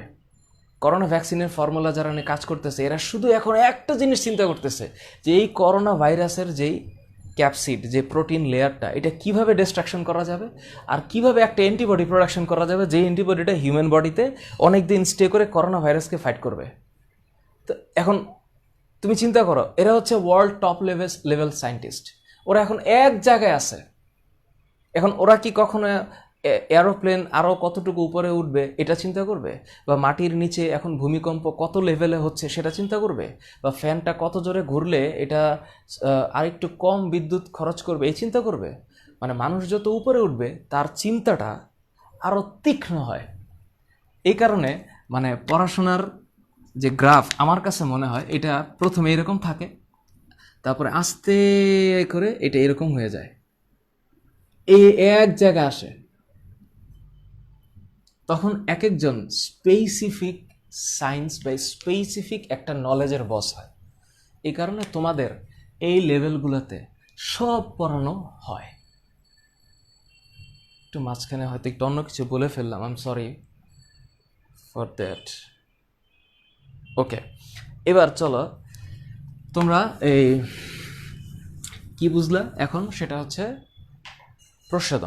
প্রসাধনের যে বাকি প্রভাবকগুলো আছে এটা আর আমি বলবো না। এটা একেবারে একটা স্বাভাবিকভাবে, এই যে আলো বাড়লে কি হবে, বায়ু প্রবাহ বাড়লে কি হবে, বায়ু প্রবাহ বাড়লে কি হয়, বায়ু প্রবাহ বাড়লে ওই এলাকাটার মধ্যে মানে ঘরের ভেন্টিলেশনের মতন, ঘরের ভেন্টিলেশন হলে অনবরত বায়ু প্রবাহ হলে বায়ুটা নির্মল থাকে এবং হচ্ছে সাফোকেশন হয় না। ঠিক একটা এলাকার মধ্যে যদি বায়ু প্রবাহ থাকে তাহলে এখানকার জলীয় বাষ্পগুলা স্থান চেঞ্জ করতে থাকে, ফলে প্রস্বেদনের পরিমাণ বেড়ে যায়। থিঙ্ক, সোজা জিনিস। আর এই যে ইন্টারনাল, এ তো অনেক মজার জিনিস। এখানে পত্ররন্ধ্রের সংখ্যা আছে, পত্রের সংখ্যা, পাতা বেশি মানে কি পত্ররন্ধ্র বেশি, তো পত্ররন্ধ্র বেশি মানে কি প্রস্বেদন বেশি। আবার পাতার বয়স একটা ফ্যাক্টর আছে না এখানে, পত্রফলকের আয়তন একটা ফ্যাক্টর। সহজ, কঠিন কিছু না, কঠিন কিছু না। এবার যদি প্রাণীর পরিবহন পড়া শুরু করা যায় তাইলে তো ঘটনা এবার অন্য দিক চলে যাবে। রক্ত পড়া লাগবে। তো এখন আমরা যখন রক্ত পড়ি, ব্লাড, তখন আমরা কিছু কমন জিনিস বলি। তোমরা যদি ব্লাড সম্পর্কে আরও বেশি জানতে চাও, আমি ইন্টারমিডিয়েটে রক্ত সঞ্চালনের উপর একটা মেজর লেকচার দিয়েছি। ইন্টারমিডিয়েটে প্রাণীবিজ্ঞানের 4 নম্বর অধ্যায় হচ্ছে রক্ত সংবহন তন্ত্র। সেখানে আরও এক্সপ্লেনেশন আছে যে রক্ত কিভাবে আমাদের বডিতে মুভ করতেছে, কিভাবে হৃৎপিণ্ড কাজ করতেছে। একটু চিন্তা করো, এই ব্লাডকে আমরা 2টা ভাগে ভাগ করতে পারি, মানে উপাদান, তাই না? আমরা এটাকে কি বলি? প্লাজমা। আরেকটাকে কি বলি? Blood cell. এগুলোই তো বলি, মানে রক্তরস, রক্ত কণিকা। রক্ত যদি সংজ্ঞা বলি তাহলে মনে করো যে আধা ঘন্টা লাগবে শুধু বুঝাইতে রক্ত, যে ব্লাড হচ্ছে একটা টিস্যু, কানেকটিভ টিস্যু, মানে যোজক কলা। এটা কোত্থেকে উৎপন্ন হচ্ছে? ভ্রূণের মেসোডার্ম থেকে। কি কি জিনিস দিয়ে তৈরি? রক্ত রস এবং রক্ত কণিকা দিয়ে তৈরি। কি করে ও? বডির মানে সারা দেহে হচ্ছে ট্রান্সপোর্টের কাজ করে। তো এখন মনে করো যে একটা হিউম্যান বডি, হ্যাঁ, একটা হিউম্যান বডি যদি আমি চিন্তা করি, এই হিউম্যান বডিতে এই সারাক্ষণ মনে করো যে এই এই রক্তটা এক জায়গা থেকে আরেক জায়গায় যে মুভ করতেছে। এখন মনে করো যে আমাদের পা থেকে মাথা পর্যন্ত, আবার মাথা থেকে হাতের বিভিন্ন অংশ পর্যন্ত, বডির বিভিন্ন জায়গায় যে অর্গ্যানগুলো আছে সেই অর্গ্যানগুলোতে ও যে সাপোর্ট দিচ্ছে এবং এই মুভমেন্টটা করতেছে, এই প্রত্যেকটা মুভমেন্টে কি পরিমাণ ধমনী এবং শিরা এখানে জড়িত। তার মানে একটা রাস্তা দিয়ে রক্তটা আসে, ধমনী, আর আরেকটা রাস্তা দিয়ে ও যায়, সেটা হচ্ছে শিরা। এখন এই মাঝখানে এই ঘটনাটা ঘটে। কি ঘটে? এই রক্তটা যাওয়ার পথে ও হচ্ছে অনেকগুলা ব্রাঞ্চ বানায় এবং এই ব্রাঞ্চগুলাকে বলা হয় কৈশিক জালিকা। একটু ভাবো, রক্তটা কেমন লিকুইড, রক্তটা কেমন গরম উষ্ণ, রক্তটা কেমন ক্ষারীয়। কেন? কারণ ওর পিএইচ হচ্ছে 7.36, টেম্পারেচার কত? 36.8 degree Celsius in a normal state. আপেক্ষিক গুরুত্ব কত? 1.0156। মানে কি? মানে হচ্ছে এটা পানির চেয়ে একটু ভারী। এবং এটার টেস্ট কেমন? ঈষৎ লবণাক্ত। এখন এই যে বিষয়টা, এখন এখানে অনেক কিছু আছে। রক্তের সংজ্ঞা পারলেই হবে না, ভাবতে হবে। কি ভাবতে হবে? যে রক্ত লাল কেন? কারণ রক্তের ভিতরে এমন একটা কিছু আছে যেটার কারণে আমরা লাল দেখি। বলে স্যার এটা কেমন বললেন? বলে স্যার আপনি আলোর প্রতিফলনে বললেন যে গোলাপ ফুলের পাপড়ি লাল দেখা যায় আর পাতা সবুজ দেখা যায়, তাহলে আমরা রক্ত কেন সবুজ দেখি না? কারণ হইল রক্তের মধ্যে মেজর যে উপাদানটা থাকে এটার নাম হচ্ছে লোহিত রক্তকণিকা। এটার নাম দেওয়া হয়েছে লোহিত কারণ ওর ভিতরে একটা উপাদান আছে, সেটা হচ্ছে আয়রন এবং সালফার দিয়ে তৈরি এক ধরনের প্রোটিন। এটার নাম কি? হিমোগ্লোবিন। এই হিমোগ্লোবিনের কাজ হচ্ছে রেড রিফ্লেকশন করা, এবং এই কারণে আমরা রক্ত দেখি লাল। সেটা গরুর রক্ত হোক, অন্য কোনো স্তন্যপায়ী প্রাণীর রক্ত হোক, মানুষের রক্ত হোক, anybody. The blood is actually a connective tissues which is transporting inside of an animal. খুব ঠান্ডা মাথায় বুঝলাম। তো এখন স্যার এটা দুই কালার কেন? আবার প্রশ্ন, স্যার ছোটবেলায় পড়ে আসছি এটার নাম হচ্ছে ধমনী আর এটার নাম হইল শিরা। বলে স্যার আমার তো ধমনী শিরার পার্থক্য মুখস্থ, বল, একদম ঠাস ঠাস মুখস্থ বলে দেয়। তো কিন্তু মুখস্থ করে তো পরের বিষয়, আগে তো বোঝা লাগবে যে আমাদের বডিটাতে রক্ত যে দৌড়ায়, আমাদের বডিতে কি কোনোভাবে রক্ত বাইর হয়ে যাওয়ার কোনো সম্ভাবনা আছে? যদি না কাটে, নাই। তার মানে আমাদের বডিটা একটা ক্লোজড সার্কুলেটরি সিস্টেম। মানে কি ক্লোজড? মানে কি? মানে রক্তটা একটা নির্দিষ্ট জালের মতন, ওই যে মাছ ধরার যে জাল আছে না, তুমি জালটাকে একটু ভাবো, একটা জালের মতন খালি দৌড়াচ্ছে আর দৌড়াচ্ছে। তো এখন তোমার মাথায় চিন্তা হবে, এই যে দৌড়ায়, এই দৌড়াদৌড়ির কাজ কে করে? এখানে তাহলে একটা পাম্প আছে, পাম্প, সেই পাম্প মানুষ মানে ভূমিষ্ঠ হওয়ার আগের থেকে, মানে জীবন শুরু হওয়ার আগের থেকে শুরু হয়েছে এই লাফালাফি। কোথায়? মায়ের জরায়ুর ভিতরে। তখন কি হয়েছিল? হৃৎপিণ্ড। ও মাই গড, হার্ট। এইবার আসলে পড়া লাগবে হার্ট। বলে স্যার হার্ট সম্পর্কে বলেন। একেবারে ঠাসা মুখস্থ, 4টা প্রকোষ্ঠ থাকে, ডান অলিন্দ বাম অলিন্দ, একেবারে মনে করে কবাডিকে বলে শেষ। কিন্তু আসলে গল্পটা বুঝতে হবে উপর থেকে। আমি সবসময় যে একটা গল্প বলি না তোমাদেরকে, আচ্ছা এই যে তোমরা যারা এই যে কি টুম্পা ভট্টাচার্য, এই প্রশ্নটা একটু গুগলে লেখো, দেখো উত্তর পাবা। হ্যাঁ, আচ্ছা তোমাদের মধ্যে অনেকেই অনেক সুন্দর, অনেক সুন্দর জানো, অনেক কিছু জানো, তোমাদের মধ্যে অনেক স্টুডেন্ট আছে অনেক সুন্দর জানো।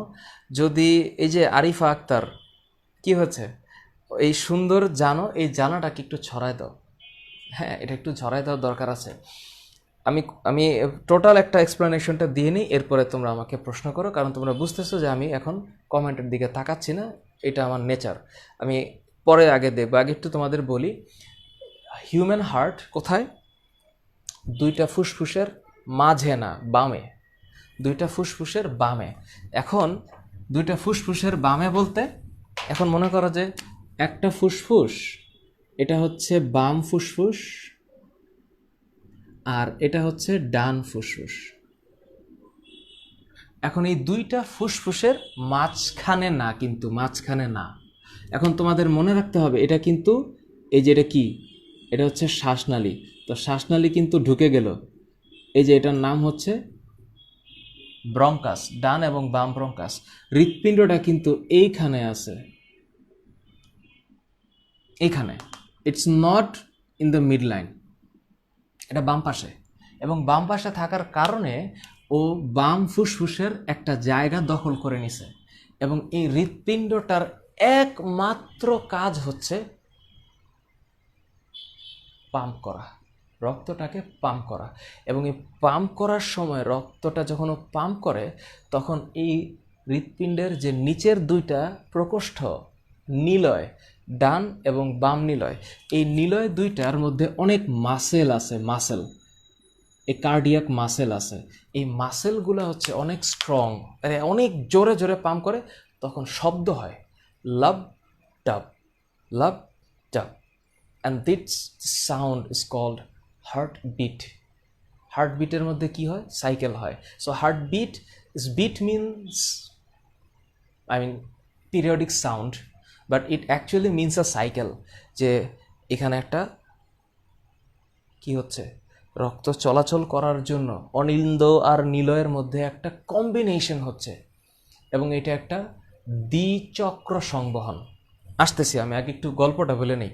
তো তুমি যখন রক্ত রস পড়লা, তুমি বুঝবা কি, যে রক্ত রসের মধ্যে সব আছে, খালি একটা জিনিস নাই, সেটা হচ্ছে রক্তকণিকা। তো রক্ত রসের মধ্যে কি কি আছে দেখো, তোমাদের বইয়ের মধ্যে প্লাজমা প্রোটিন থাকে, অ্যালবুমিন, গ্লোবিউলিন, ফাইব্রিনোজেন, প্রোথ্রম্বিন। এই যে তুমি পড়লা না, ফাইব্রিনোজেন, প্রোথ্রম্বিন, এদের কাজ হচ্ছে রক্ত যদি বডি থেকে বের হয়ে যায় তখন সেটাকে জমাট বাঁধানো। এবং এই জমাট বাঁধার প্রক্রিয়াটার নাম হচ্ছে রক্ততঞ্চন প্রক্রিয়া, যেখানে সরাসরি ব্লাড ক্লটিং ফ্যাক্টর কাজ করে, পটাশিয়াম আয়ন কাজ করে, ক্যালসিয়াম আয়ন কাজ করে, এবং বাতাস পরিবেশের সাথে মিশে একটা জাল সৃষ্টি করে, এটাকে ফাইব্রিন জালক বলে। তোমাদের মধ্যে কেউ যদি রক্ততঞ্চন বা রক্ত কিভাবে জমাট বাঁধে এটা জানতে চাও, একটু সার্চ দিও, আমি অলরেডি এটা আলাদা একটা ভিডিও বানিয়ে রেখেছি রক্ততঞ্চন প্রক্রিয়া নিয়ে। হ্যাঁ,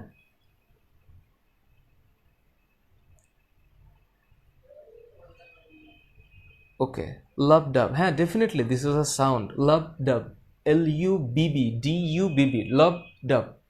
ইটস ভেরি কিউট। মানে তোমাদের কি একটু মজা মানে ফিল হচ্ছে না, যে একটু কিছু জানা যদি যায়, একটু সুন্দর জিনিসটা যদি জানা যায় তাহলে ভালো লাগে। তো এই যে ভালো লাগা, তো পড়াশোনা করে যদি নতুন কিছু জানার আগ্রহ না হয় তাহলে তো মজা পাবা না।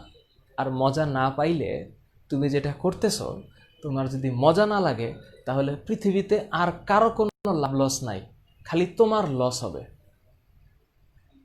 আমি যে পড়াচ্ছি, আমি কেন পড়াইতে পারি জানো? কারণ আমার ভালো লাগে। এই ভালো লাগার পেছনে কোনো রিজন নাই, শুধু ভালো লাগে, এবং এই ভালো লাগার কারণে এটা আমি পারি, এবং এটা প্রমাণিত। এবং অন্যান্য যত গুণী টিচার আছেন আমাদের দেশে এবং পৃথিবীতে, যত শিক্ষক আছেন, প্রত্যেকটা শিক্ষকের শুধু ওই জায়গাটাতেই হচ্ছে তার মেইন প্যাশন, তার ভালো লাগে পড়াইতে। আর তোমরা যারা স্টুডেন্ট, তোমাদের মধ্যে যাদের পড়তে ভালো লাগবে, একমাত্র তোমার লাভ, আর পৃথিবীর কারো কোনো লাভ লস নাই। আর পড়তে যদি তোমার কষ্ট লাগে, ভালো না লাগে, খারাপ না লাগে, মানে খারাপ লাগে, তাহলে কেবল তোমার লস, আর কারো কোনো কিছু আসা যায় না।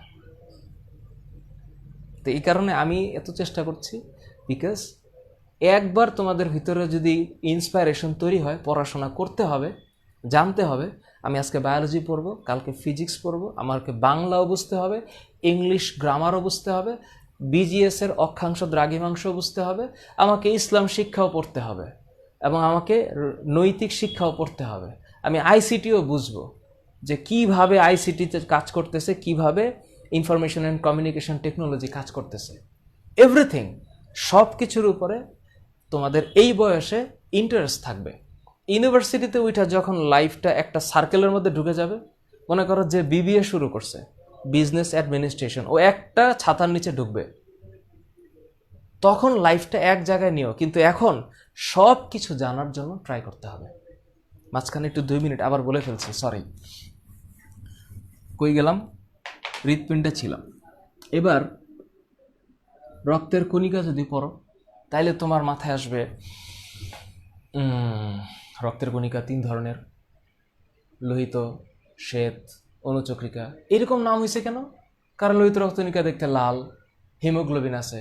শ্বেত রক্তকণিকার কোনো হিমোগ্লোবিন নাই, ওর বডির ভিতরে নিউক্লিয়াস আছে, আবার 1-2টা নিউক্লিয়াস না, 4-5টা নিউক্লিয়াস থাকতে পারে। মানে কি? মানে শ্বেত রক্তকণিকা হচ্ছে এমন একটা কোষ যার ভিতরে একটার বেশি নিউক্লিয়াস থাকে। তাই নাকি? হ্যাঁ। কি 2 ধরনের। এক ধরনের নিউক্লিয়াস বা এক ধরনের কোষ আছে শ্বেত রক্তকণিকা, এটার ভিতরে দানা দানা দানা দানা থাকবে, এটার নাম দানাদার।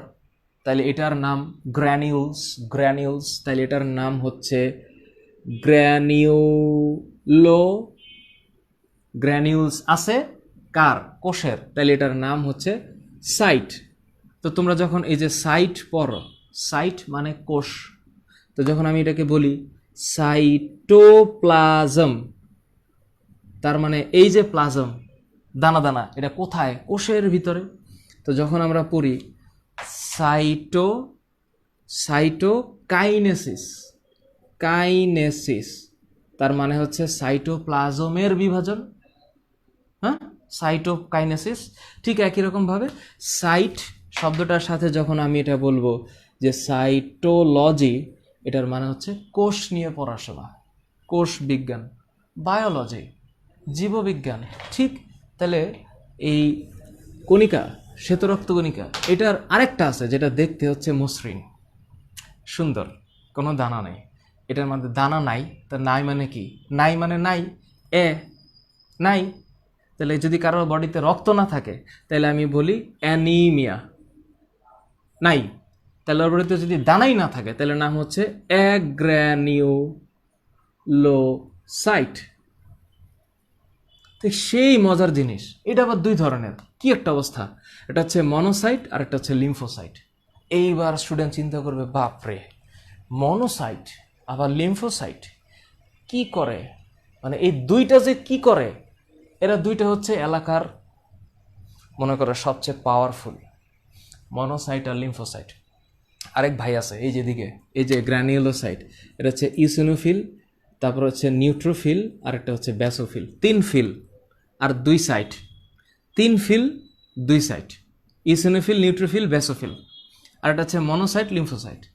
এ দুইটার যে কাজ, মানে মনোসাইট লিম্ফোসাইটের, নিউট্রোফিল তো হচ্ছে সবচেয়ে বস। ও হইল মনে করো যে বডির ভিতরে যদি কোনো জীবাণু ঢুকছে একেবারে মারে ফেলবে। এই কারণে শ্বেত রক্ত কণিকাকে আমরা বডির প্রহরী বলি। মানে ও মানে কোনো ঝামেলা হলে একদম ডাইরেক্ট এই কারণে আমরা জীবাণুমুক্ত থাকতে পারি। আমাদের বডির চারপাশে সারাদিন ভাইরাস ব্যাকটেরিয়া খালি ঘুরঘুর করতেছে, কি যে একটা দৃশ্য। তোমরা যদি মানে আমরা যদি ভাইরাস ব্যাকটেরিয়া দেখতাম, তাহলে দেখতাম যে আমাদের চারপাশে কোটি কোটি ভাইরাস এবং ব্যাকটেরিয়া ঘুরতেছে। তো আমার বডিতে বা আমাদের বডিতে কিচ্ছু হয় না কেন? এই যে ভাইরাস সামালকে রাখা, দেখা রাখছে। কেমনে? বলে স্যার এটা আবার কীভাবে সম্ভব? কারণ ওরা এক একজন ফাইটার বানায়, ফাইটার।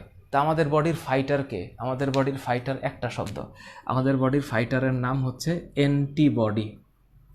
বলেন কি? অ্যান্টিবডি কি? অ্যান্টিবডি হচ্ছে একটা প্রোটিন, ইমিউনোগ্লোবিউলিন। এই বডি দেখতে কেমন? অ্যান্টিবডি দেখতে হচ্ছে এইরকম। তোমরা মনে রাখবে এই যে অ্যান্টিবডি দেখতে এরকম, এরকম কিছু কিছু ফাইটার বানায় বডিতে। ওদের কাজ হচ্ছে বডির ভিতরে খালি ভাইরাস ব্যাকটেরিয়া ঢুকলেই হয়েছে, একদম সিস্টেম করে ফেলবে। তো এই যে গ্রানিউলোসাইট, এদের বডিতে সংখ্যার পরিমাণ দেওয়া আছে, শ্বেত রক্তকণিকার পরিমাণ, অনুচক্রিকার পরিমাণ, লোহিত রক্তকণিকার পরিমাণ। প্রতি কিউবিক মিলিমিটারে লোহিত রক্তকণিকা হচ্ছে 50 লক্ষ। এটা ফিক্সড না কিন্তু, পুরুষের দেহে একরকম, স্ত্রীর দেহে একরকম, বাচ্চার দেহে অনেক বেশি, প্রায় 78 লক্ষ বা 80 লক্ষ। বৃদ্ধদের দেহে কমবে। আবার তুমি মনে করো শ্বেত রক্তকণিকার চিন্তা করো, এটা কম আছে, খুব কম থাকে, 10,000। আর অনুচক্রিকা 2.5 লক্ষ। তার মানে হিসাবটা তুমি বোঝো, প্রতি কিউবিক মিলিমিটার রক্তে যদি আমি চিন্তা করি, প্রতি কিউবিক মিলিমিটারে যদি আমি চিন্তা করি, তাহলে যেটা আরবিসি মানে লোহিত রক্তকণিকা, যেটা ডাব্লিউবিসি শ্বেত রক্তকণিকা, আর যেটা প্লাটিলেটস এটা হচ্ছে অনুচক্রিকা। তোমাদের কি এগুলা নিয়ে সমস্যা? এগুলো ক্লাস 8-এর স্টুডেন্টও পারে। তোমরা তো আরও অনেক উপরে লেভেলের বই পড়া, পারলে ইন্টারমিডিয়েটের বই পড়বা। দেখো এখানে কি লেখা আছে, আরবিসি হচ্ছে 50 লাখ ধরো অ্যাভারেজ পার কিউবিক মিলিমিটার রক্তে। আর এটার কি অবস্থা? 10,000। চিন্তা করো কি পরিমাণ ডিফারেন্স। আর এই অবস্থা কি? এর অবস্থা হচ্ছে 2.5 থেকে 4 লাখ বা 5 লাখ। আচ্ছা 5 লাখ দিই, একটু বাড়াই দিলাম। এখন মনে করো হঠাৎ করে কি হইলো, এইটা বাইরে যাওয়া শুরু করলো, ডাব্লিউবিসি টুক করে বেড়ে গেছে। বাইরে গেছে তো গেছে, তার মানে হচ্ছে আমাদের বডির বা কারো বডির সংখ্যার মানে রক্তকণিকার যে সংখ্যার একটা রেশিও ছিল, অনুপাত একেবারে অ্যাবনর্মাল হয়ে গেছে। তার মানে this is called blood cancer. এটা যে ব্লাড ক্যান্সার, এটার বইয়ে তোমাদের ভাষায় নাম হচ্ছে লিউকেমিয়া। লিউকেমিয়া, লিউকেমিয়া অস্বাভাবিকতা, ডেঞ্জারাস জিনিস। ব্লাডের রেশিওটা চেঞ্জ হয়ে যায়, শ্বেত রক্তকণিকার পরিমাণ বেড়ে যায়, বডির মধ্যে একটা ইমব্যালেন্স সিচুয়েশন তৈরি হয়। তোমাদের বই আছে না এই চ্যাপ্টারে? একটু দেখো, আছে। আজকে মজা করে পড়াচ্ছি কেন? কষ্টে থেকে কী লাভ বলো?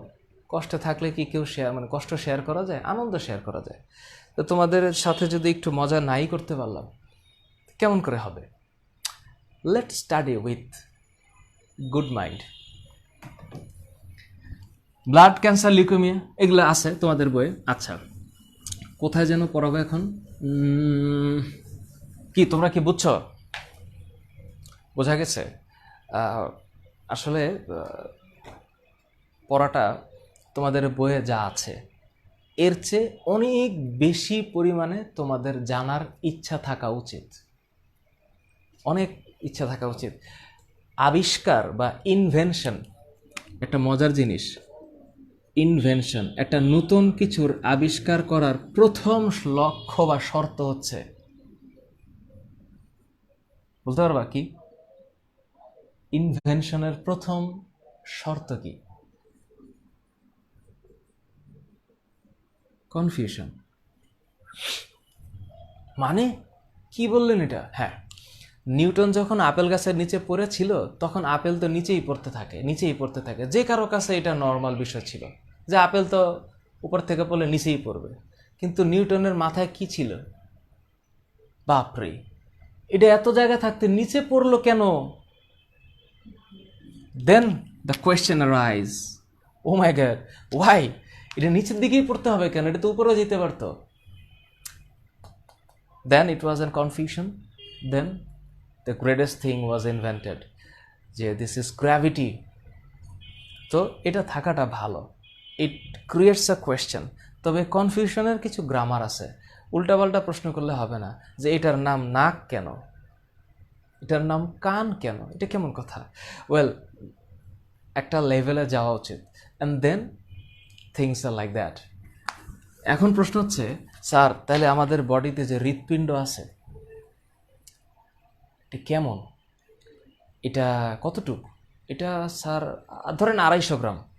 250 গ্রাম বলতে 1 কেজির 4 ভাগের 1 ভাগ, 230 গ্রাম অ্যাভারেজ। 1 হাত মুঠ করলে যতটুকু হবে এতটুকু হৃৎপিণ্ড। তো এখন এই যে হৃৎপিণ্ড, এখন এই হৃৎপিণ্ডটার কিন্তু একটা মজার ব্যাপার হচ্ছে, এই হৃৎপিণ্ডের উপরে এবং নিচে, হ্যাঁ, উপরে এবং নিচে 4টা ঘর আছে, 4টা। আমি যদি একটু হিসাব করি, ধরো এই জায়গাটা, এই জায়গাটা কিন্তু খুব মানে কি বলে এটাকে, মাসেল, এটার মধ্যে অনেক মাসেল আছে। তো মাসেল থাকার কারণে এখানে হচ্ছে মাসেল আছে।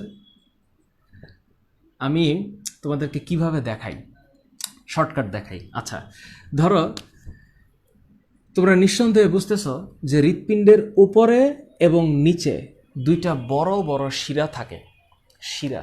এবার যদি হৃৎপিণ্ড বুঝতে হয় তাহলে আমাদেরকে মনে রাখতে হবে it's a human heart. So হার্টের যে ওজন 230 গ্রাম, এবং হার্টের বাইরে একটা আবরণ আছে, আবরণ, হৃৎপিণ্ডের বাইরে যে আবরণটা, ধরো এটা হচ্ছে হৃৎপিণ্ড, এবং এই হৃৎপিণ্ডের বাইরে আবরণ আছে। হ্যাঁ, একটু চিন্তা করো, এই আবরণটার নাম হচ্ছে, চারপাশ জুড়ে আছে, চারপাশ, এটার নাম হচ্ছে পেরি। পেরি মানে হচ্ছে চারপাশে। তাহলে কার চারপাশে? হৃৎপিণ্ডের চারপাশে। তাহলে এটার নাম হবে কার্ডিয়াম, পেরিকার্ডিয়াম, চারপাশে। এখন হৃৎপিণ্ডের যে লেয়ারটা, লেয়ার, এখানে কিন্তু 3টা লেয়ার আছে, এটা খুব খেয়াল করতে হবে। এই 3টা লেয়ার হচ্ছে এপিকার্ডিয়াম, তার শেষে হচ্ছে মায়োকার্ডিয়াম, আর তার লাস্টেরটা তোমরা সবাই পারো, এটা হচ্ছে এন্ডোকার্ডিয়াম। এই এপিকার্ডিয়ামের লেয়ারটাই হচ্ছে 2টা লেয়ার, একটা হচ্ছে সেরাস লেয়ার আর একটা ভিসারাল লেয়ার। এগুলো একটু পরের বিষয়, আমি এটা ইন্টারমিডিয়েটের জন্য ব্যাখ্যা করেছি। কিন্তু তোমরা খালি মনে রাখো যে এখানে ঘটনাটা, বাইরের আবরণটার নাম কি? পেরিকার্ডিয়াম। এটার সাথে কিন্তু আবার ফুসফুসেরটা মিলাইবা না, ফুসফুসের আবরণের নাম হচ্ছে প্লুরা। প্লুরা। মস্তিষ্কের আবরণের নাম হচ্ছে মেনিনজেস। চোখের আবরণের নাম হচ্ছে কনজাংটিভা। মন থাকবে, এগুলো কিন্তু প্যাচ খাওয়াও না। আর হচ্ছে এই যে লিভার বা অন্যান্য যে সফট অর্গানগুলো আছে, এদের কমন একটা লেয়ার থাকে, এটার নাম হচ্ছে পেরিটোনিয়াম। পেরিটোনিয়াম, তার মানে হৃৎপিণ্ডের হচ্ছে কি? পেরিকার্ডিয়াম। এখন মনে করো এই পেরিকার্ডিয়াম, তো এখন আমাদের বডিতে যে কি আছে, ধমনী আর শিরা, আমরা পড়ি না ধমনী? বলে স্টুডেন্টকে জিজ্ঞেস করলে, স্যার ধমনী কাকে বলে? এই ধরেন ধমনী হচ্ছে এমন এক ধরনের রক্তবাহী নালিকা যার মধ্যে দিয়ে অক্সিজেনযুক্ত রক্ত সরবরাহিত হয়, এক্সেপ্ট ফুসফুসীয় ধমনী। বলে কেন? ফুসফুসীয় ধমনী বিশুদ্ধ রক্ত বহন করে না। মানে কি? রক্ত আবার দূষিত হয়ে গেল, মানে হচ্ছে সোজা হিসাব, ফুসফুসীয় ধমনী কার্বন ডাইঅক্সাইড যুক্ত রক্ত বহন করে, আর বাকি যত ধমনী আছে সবাই খুব ভালো, সবাই অক্সিজেনযুক্ত রক্ত বহন করে। আর যত শিরা আছে সবাই খুব খারাপ, কার্বন ডাইঅক্সাইড যুক্ত রক্ত বহন করে, এক্সেপ্ট পালমোনারি ভেইন, ফুসফুসীয় শিরা, সে হচ্ছে বিশুদ্ধ রক্ত বহন করে। তাহলে আমাকে বলো, এই যে 2টা দিয়ে ঢুকলো, এটার নাম হচ্ছে কি? নিম্ন, নিচের দিকে, এটাকে বলা হয় ইনফেরিয়র ভেনা কাভা, এটাকে বলে আইভিসি, এটা হচ্ছে SVC, superior vena cava, biological term. তাহলে ঊর্ধ্ব এবং নিম্ন মহাশিরা দিয়ে রক্ত সর্বপ্রথম ডান অলিন্দে আসে, ডান অলিন্দে। এটা তোমরা পারো তো। ডান অলিন্দটা একটা চেম্বার, একটা ঘর। ডান অলিন্দ থেকে ডান নিলয়ে আসবে, নিলয়, এই যে নিলয়। তো ডান নিলয়ে যা আসবে, এটা কি এত সহজ আসা? একটা দরজা আছে না? আছে তো। এই দরজার নাম কি? ত্রিপত্রী কপাটিকা। ত্রিপত্রী মানে ত্রিপত্রী বলতে এটা এরকম দেখাবে, বিষয়টা এরকম দেখাবে, তিনটা পত্র আছে, এরকম একটা দরজা আছে, দরজা যেটাকে আমরা ইংলিশে ভালভ বলি। এই ত্রিপত্রী কপাটিকা দিয়ে রক্তটা আসবে এইবার ডান নিলয়। এটার নাম হচ্ছে কি? ডান নিলয়। এবার তুমি চিন্তা করো এই রক্তের কি কাজ হৃৎপিণ্ডের? ও তো হচ্ছে রক্তটাকে ফুসফুসে পাঠায় দিবে, আর কোনো কাজ নেই। হৃৎপিণ্ড রক্ত বিশুদ্ধ করে না। কি বলছি? হৃৎপিণ্ড রক্ত বিশুদ্ধ করতে পারে না। এটা হৃৎপিণ্ডের টাস্ক না, হৃৎপিণ্ডের এটা পারফরমেন্স না। হৃৎপিণ্ড রক্ত সেরফ ফুসফুসে পাঠায়, ফুসফুস রক্ত বিশুদ্ধ করে। মানে কি? তাহলে কিডনি কি করে? হ্যাঁ, কিডনিও রক্ত বিশুদ্ধ করে। ফুসফুস কেবলমাত্র অক্সিজেন আর কার্বন ডাইঅক্সাইড এই যে ট্রান্সপোর্ট বা এই যে এক্সচেঞ্জ এটা করবে। কোথায়? ওই যে অ্যালভিউলাসের ভিতরে। অ্যালভিউলাস ছিল না একটা? অ্যালভিউলাস ফুসফুসের ভিতরে একটা বায়ুথলি, সেই বায়ুথলির ভিতরে দিয়ে পাশ দিয়ে যখন রক্তটা বাহিত হয় কৈশিক জালিকা দিয়ে, তখন এই অ্যালভিউলাসের ভিতরে যে অক্সিজেনটা থাকে এটা টুক করে রক্তের মধ্যে মিশে যায়, আর রক্তের যে কার্বন ডাইঅক্সাইড এটা চলে যায় ফুসফুসের অ্যালভিউলাসের ভিতরে।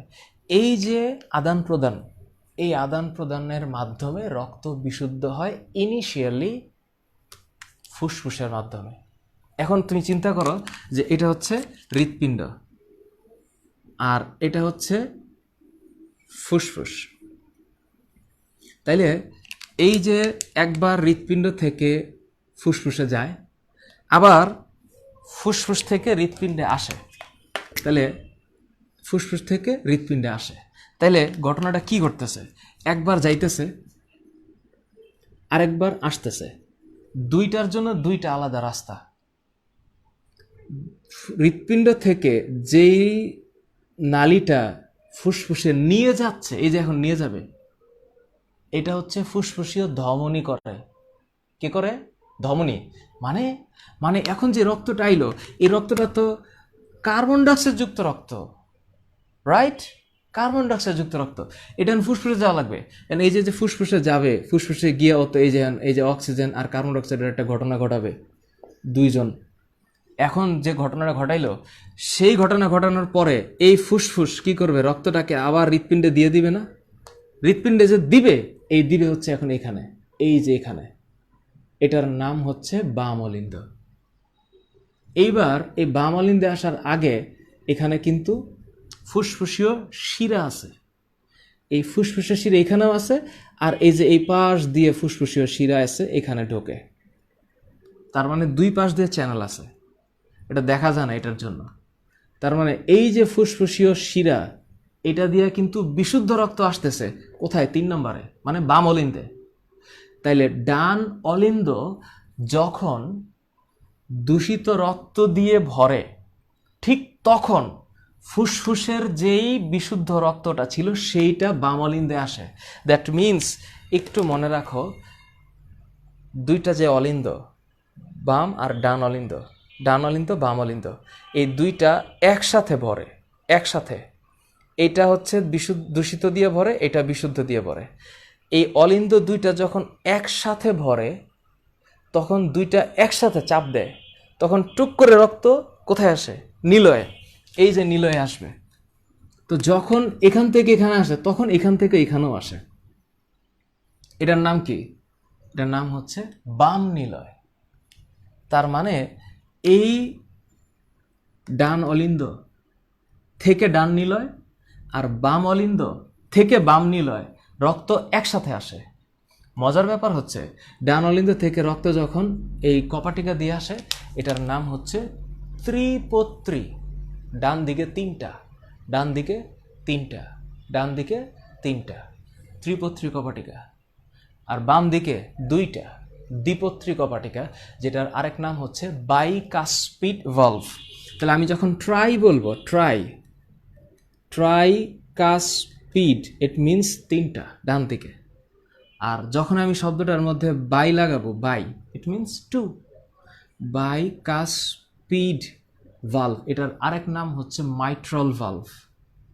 Mitral valve. তোমাদের মধ্যে এখানে যদি কেউ ইংলিশ ভার্সনের থেকে থাকো, তোমাদের এই টোটাল লেকচার, হিউম্যান হার্টের লেকচার, ব্লাডের লেকচার আমি অলরেডি আলাদা করে টোটাল ইংলিশে এক্সপ্লেন করেছি।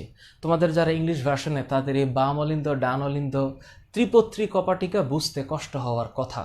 So you need not to understand thing, but তোমাদের ইংলিশটা বোঝা দরকার। বাট যাই বুঝো, যে ভাষাতেই বোঝো, ভাষা যদি ইম্পর্টেন্ট হইতো, ভাষা, তাহলে তো মানে ভাষা ইম্পর্টেন্ট, কিন্তু what is the thing is যে কনসেপ্ট বুঝতে হবে, কনসেপ্ট বুঝতে হবে যে ক্লিয়ারলি কি হচ্ছে এখানে।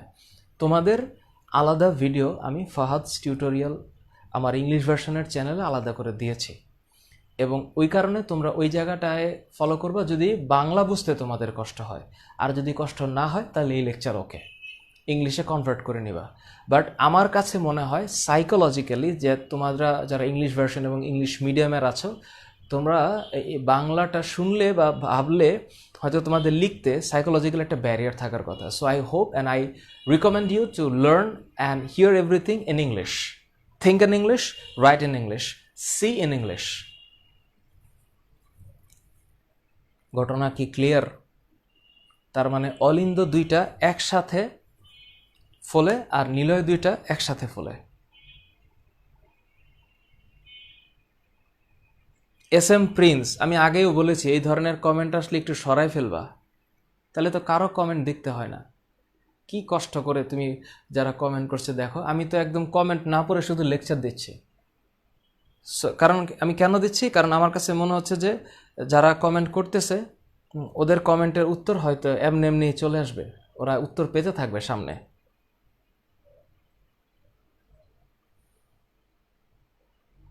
হ্যাঁ, Anisur Rahman, I try my level best to things in a good way, to do things in a good way. Okay, তো আমি একটু তোমাদের সাথে বলি যে তোমরা যারা এই মুহূর্তে এই লাইভটা দেখছো, তোমরা ক্লিয়ারলি জিনিসটাকে একটু বোঝার চেষ্টা করবা, এবং তোমরা যখন বুঝবা, এই ইশতিয়াক কবির ইরাম উল্টা বলছো কেন? বাইকাসপিড ভালভ, হ্যাঁ না ঠিকই আছে, বাইকাসপিড ভালভ লেফটে থাকে অ্যান্ড ট্রাইকাসপিড ভালভ রাইটে থাকে। Thank you, I was like প্রথমে চিন্তা করে ফেলছিলাম, but you are right. Pradip Padmar, welcome, this is your first class. So এতটুকু বোঝা গেছে। যদি এটা বোঝা যায় তাহলে তোমরা একটা ইসে লিখবা, কি বলে, ফ্লো চার্ট লিখবা। ফ্লো চার্ট, ফ্লো চার্টটা কেমন? ফ্লো চার্টটা হচ্ছে এইরকম যে রক্তটা কিভাবে মুভ করতেছে। তাহলে প্রথমে হচ্ছে কি ঊর্ধ্ব ও নিম্ন, হ্যাঁ, মহাশিরা, যেটাকে superior and inferior vena CAVA বলে। রক্তটা এখান থেকে ফার্স্টে ডান অলিন্দে আসে, অলিন্দে আসে, ডান অলিন্দ থেকে ত্রিপত্রী কপাটিকা থেকে আসে, তারপরে যায় কোথায়? ডান নিলয়, ডান নিলয় থেকে কোথায়? ফুসফুসীয় ধমনী। ক্লিয়ার? ফুসফুসীয় ধমনী থেকে কোথায় যাবে? ফুসফুস। ফুসফুসে গিয়ে কি হবে? ফুসফুসে গিয়ে হবে ও অক্সিজেন নিবে আর কার্বন ডাইঅক্সাইড ছাড়বে। এই ঘটনাটা যা হচ্ছে একই সাথে এই পরের ঘটনাটা ঘটে। এটার মানে এটা না যে এই ঘটনা ঘটার পরে এটা ঘটতেছে। আমি এখন যা লিখব এটা এখান থেকে স্টার্ট হয়, এটা কিন্তু বুঝতে হবে। তাহলে আবার কি ফুসফুসীয়, এবার কি উল্টা দিব, শিরা। এই ফুসফুসীয় শিরা দিয়ে কোথায় আসতেছে? বাম অলিন্দে, বাম অলিন্দ থেকে দ্বিপত্রী কপাটিকা, সেখান থেকে বাম নিলয়, বাম নিলয় থেকে মহাধমনী, মহাধমনী থেকে সারা দেহ। এই তো। সো আমি একটু ইংলিশে যদি বলে দেই, This is superior and inferior vena cava, right atrium, tricuspid valve, right ventricle, pulmonary artery, lungs, pulmonary vein, left atrium, bicuspid valve, left ventricle, aorta, whole body. English ভার্সনের জন্য তোমরা যদি একটু human blood circulations in human body Fahad sir লিখে search দাও, বা anything যাই খুঁজতেছো আমার নামটা লিখে সার্চ দাও, I think you will get my tutorial. আর যদি পুরোটা দেখার পরে না বোঝো তাইলে আমাকে একটু জানাইও। আমাকে জানানোর আগে এটা এনশিওর করে যে তুমি চেষ্টা করছিল বোঝার জন্য। আজকে হৃৎপিণ্ডতেই অনেকখানি সময় চলে গেল। এরপর একটা ইম্পর্টেন্ট জিনিস তোমাদেরকে বুঝিয়ে দিতে হবেই আমার, সেটা হচ্ছে ব্লাড গ্রুপ। এটা একটু মুছে দিলাম। ব্লাড গ্রুপটা কি? একটা গ্রুপিং করা হয়েছে কিসের বেসিসে? একটা খুব ইম্পর্টেন্ট জিনিস। বেসিসটা কি? বেসিসটা হচ্ছে অ্যান্টিজেন, অ্যান্টিজেন আর অ্যান্টিবডি, এটার বেসিসে। কত সালে? 1901 সালে। কে? Karl Landsteiner. কি করছিল? রেসাস বানরের রক্ত খরগোশের বডিতে ঢুকায় দেখছে যে রিয়াকশনটা কি হয়। এই দুইটা হচ্ছে একটা আরেকটার শত্রু। অ্যান্টিজেন হচ্ছে এনিমি আর অ্যান্টিবডি হচ্ছে আমার ডিফেন্স। তো ডিফেন্স যখন এনিমিকে শ্যুট করে তখন এনিমি ডাইস, আমার ডিফেন্স টিকে থাকে। সো আমার বডিতে অ্যান্টিবডি আর অ্যান্টিজেনের ভিত্তিতে যখন ব্লাড গ্রুপিংটা হয় ওইটার নাম হচ্ছে ABO blood grouping. ABO blood grouping. ABO blood গ্রুপিংয়ে কি হয়? যেইটা খুব খেয়াল করতে হবে, হ্যাঁ খুব খেয়াল করতে হবে।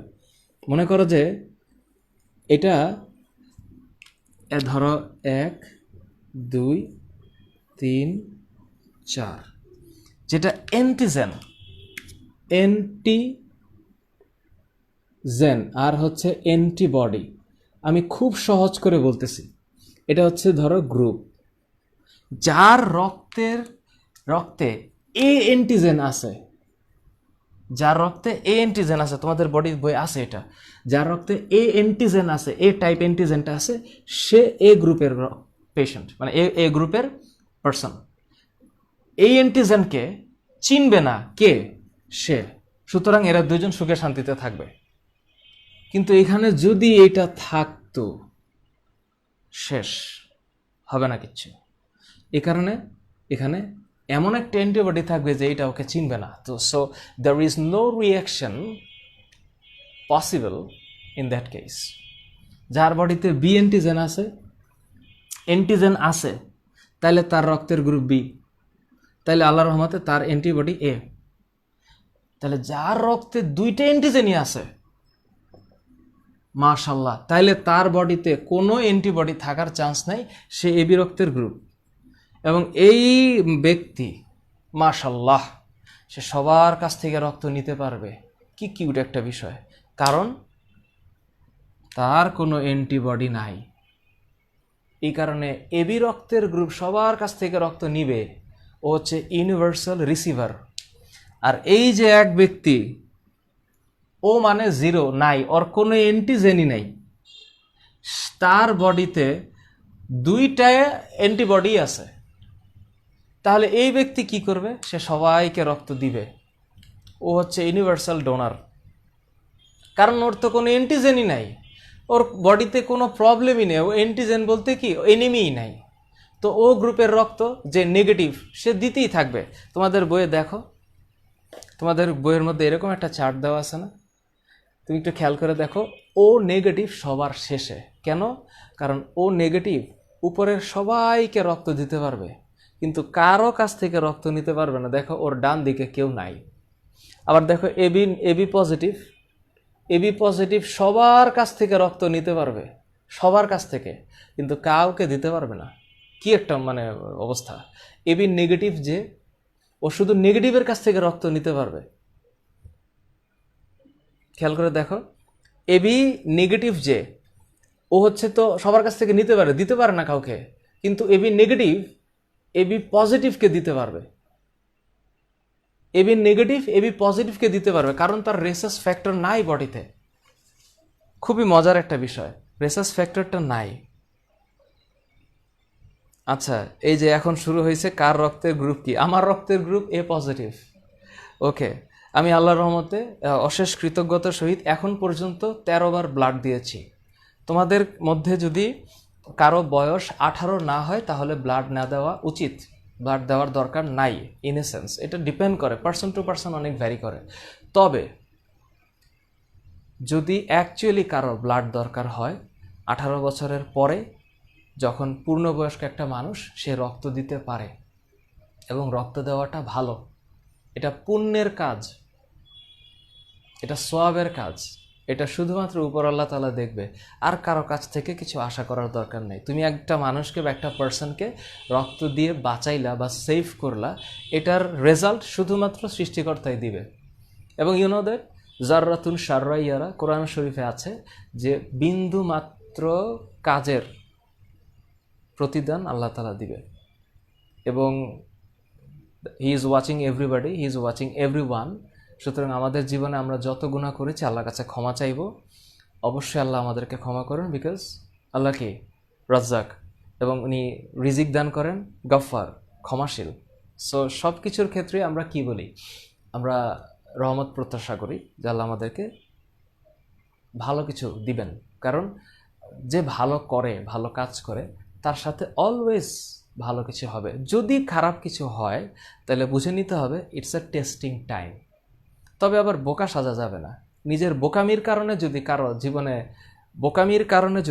জীবনে প্রবলেম হয়, তাহলে এটার দায়ভার আবার উপরে ঠেকানো যাবে না। আল্লাহ আমাদেরকে একটা কি দিয়েছে, ব্রেন দিয়েছে। সুতরাং ব্রেন দিয়েছে, এটাকে ব্যবহার করে চলতে হবে। মানুষের জীবনটা হচ্ছে নৌকা আর পানির মতন। নৌকা পানিতেই থাকবে, কিন্তু নৌকা পানির উপরে থাকবে। পানি নৌকার উপরে উঠে গেলে নৌকা পানির নিচে চলে যাবে। সুতরাং নৌকার আর পানির সম্পর্কটা হচ্ছে এরকম। সুতরাং নিচেই রাখতে হবে। সুতরাং সব কিছু দেখেই আমাদেরকে চলা উচিত। সুতরাং তোমরা এই যে আমি আসলে অনেক পড়াইতে ইচ্ছা হচ্ছে, কিন্তু এখন অলমোস্ট 10:30টার বেশি বাজে, এবং আমি সারপ্রাইজড হচ্ছি যে তোমাদের এখনো প্রায়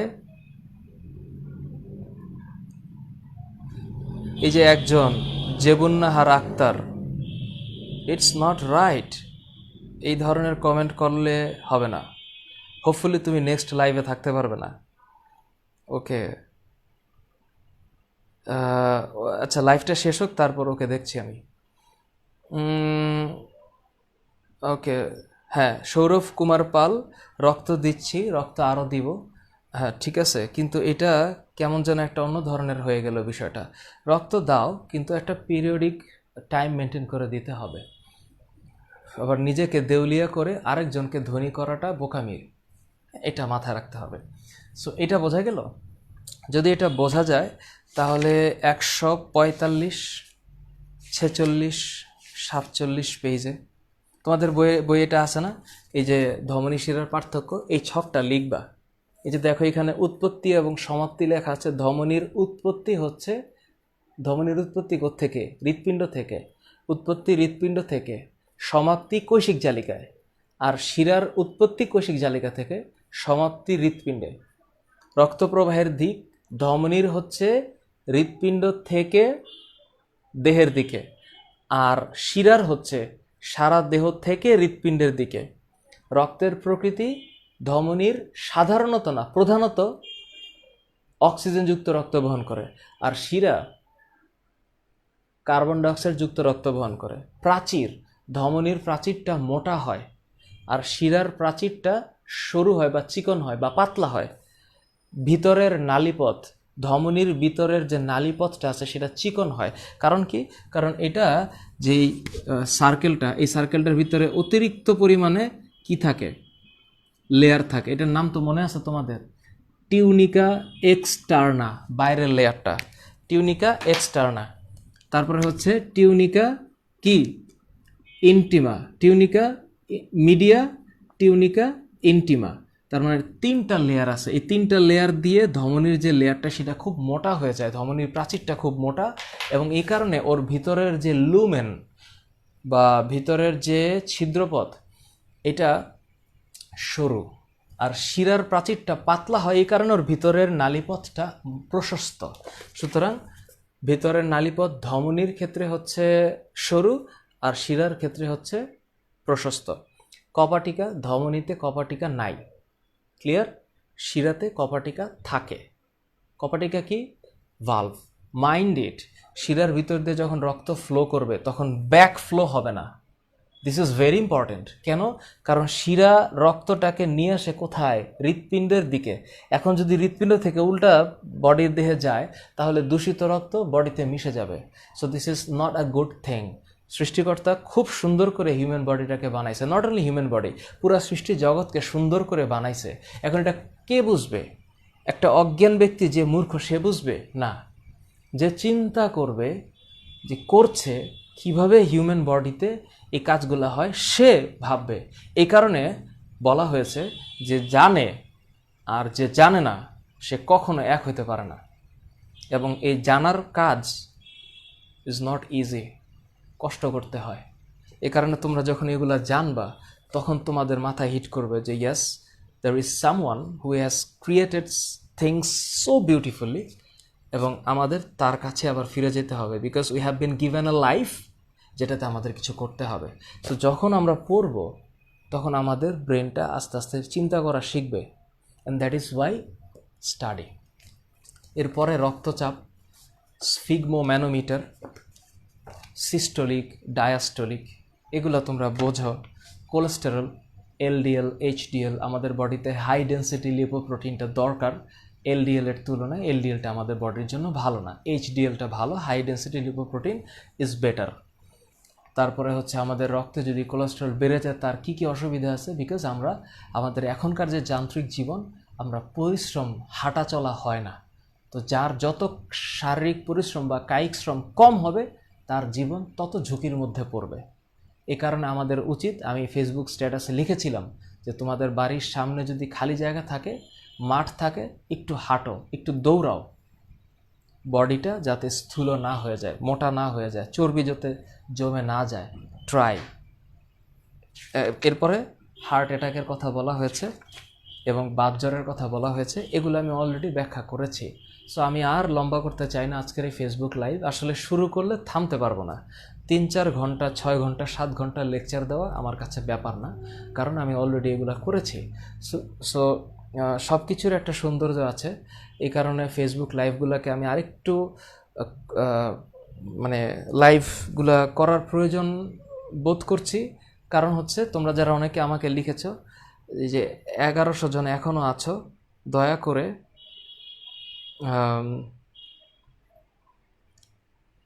তোমরা প্লিজ প্লিজ, আজকে এই যে অনেক ভালো বুঝেছো এমডি মাহিম, আমি যতটুকু বুঝেছি বুঝাইলাম, আর যতটুকু বলতে পারি নাই, মানে যতটুকু বুঝাই নাই আসলে যেটা প্রমাণিত হয়েছে, এগুলো তোমরা ইচ্ছা করলে পারবা। তোমরা মনে করো না যে আমি এই যে বাতজ্বর পড়াই নেই তার মানে তুমি বাতজ্বর পারবা না। কেন? আমি আজকে বাতজ্বর বলি নাই, কিন্তু তুমি পারবা, তুমি পড়বা। টিচার পড়ায় নাই এটা বইল না। চেষ্টা আমি যতটুকু করেছি। এবার তোমরা বাসায় বসে পুরা চ্যাপ্টারটা রিডিং দিবা এবং তোমরা প্রতিদিন অন্তত পক্ষে 4 থেকে 5টা মানে সাবজেক্ট পড়বা। এভরিডে একটু একটু করে ম্যাথ পড়ো, এভরিডে একটু একটু করে ইংলিশ পড়ো, ফিজিক্স, কেমিস্ট্রি, বায়োলজির একটা পড়ো, বাংলাটার দিকে চোখ রাখো, আইসিটিটা একটু পড়ে, কারণ তুমি না পড়লে পৃথিবীর আর কারো লস হবে না, কেবল তোমার লস হবে, এটা আমি বলে দিচ্ছি, গ্যারান্টেড। আর সেকেন্ড ওয়ে হচ্ছে, পরীক্ষা হোক বা না হোক, পরীক্ষা যদি হয়, সেটা করোনার পরবর্তী পরিস্থিতিতে যদি, আজকেও 41 জন মারা গেছে 10ই সেপ্টেম্বর 2020 বৃহস্পতিবার।